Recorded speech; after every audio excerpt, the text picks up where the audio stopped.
Hello, Anna. I just want to congratulate you and Lovis on getting married. Congratulations on this milestone, and congratulations on finding that someone na you want to spend the rest of your life with. I'm really, really happy for you. Congrats, Anna. I hope you're happy with your partner. Enjoy your wedding. May baka ng forever roomie. Congratulations, Lois and Anna, on your marriage.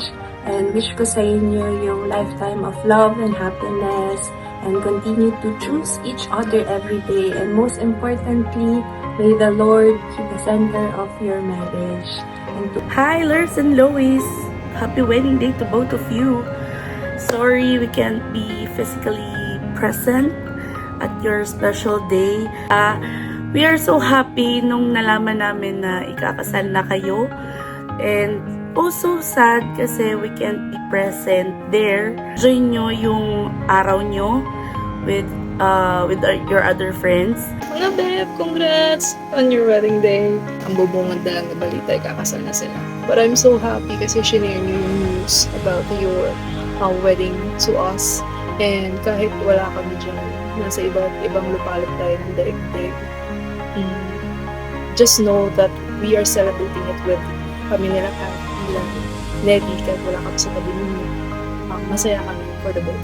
But I'm really happy for you because I feel like, you know, finding that someone that you would want to spend the rest of your life with, it's one of the most joyous and the greatest things you can do in life.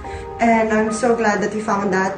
I'm so glad that you found Lovis. War dearest Anna, girl, akalain mo yun, ikaw pala ang mauuna sa ating lima.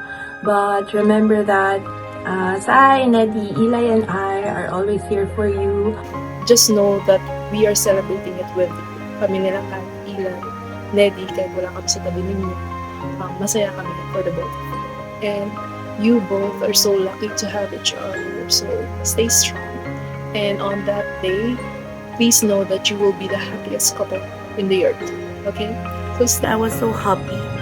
And after nga nun na nalaman namin, parang nagkaroon kami ng get together again ng mga magkakaibigan. And si Lurs and si Em parang nakapag-overnight pa ulit sila sa bahay after ng ilang taon. And nagkaroon kami doon ng parang heart-to-heart talk. And inabot na naman kami ng umaga. And doon, parang nabanggit nga ni Lurs na para kayong balance. Na ikaw daw, Louis, is more on gusto mo nakaplano lahat. And alam naman namin, si Larsara, basta available siya or basta meron niyang monarchs, is go yan parate. Siyempre, hindi naman maiiwasan na dahil nga magkaiba kayo ng sa ugali. Pero siyempre, patience and understanding is the key. Charas. Be happy lang.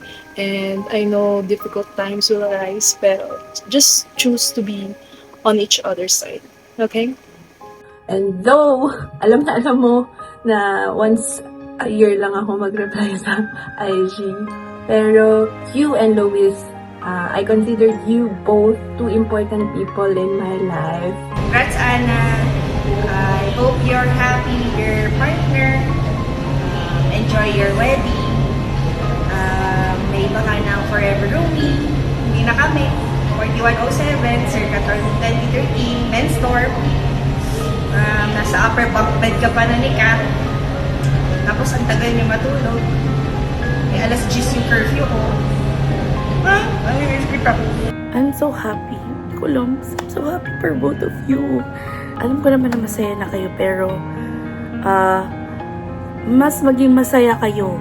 And I wish you both a marriage full of love, laughter, and so much more patience.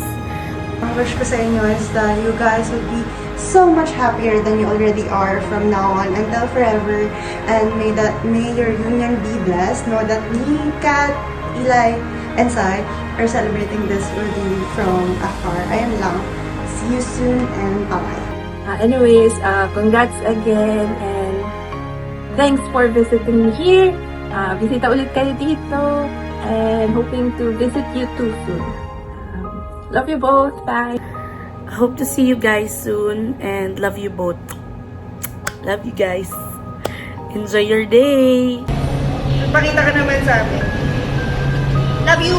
Magkikita rin naman tayo, hopefully, in the near future. So, by that time, celebrate natin ulit. Tapos, okay namin kayo. Okay? Bye! Congrats again!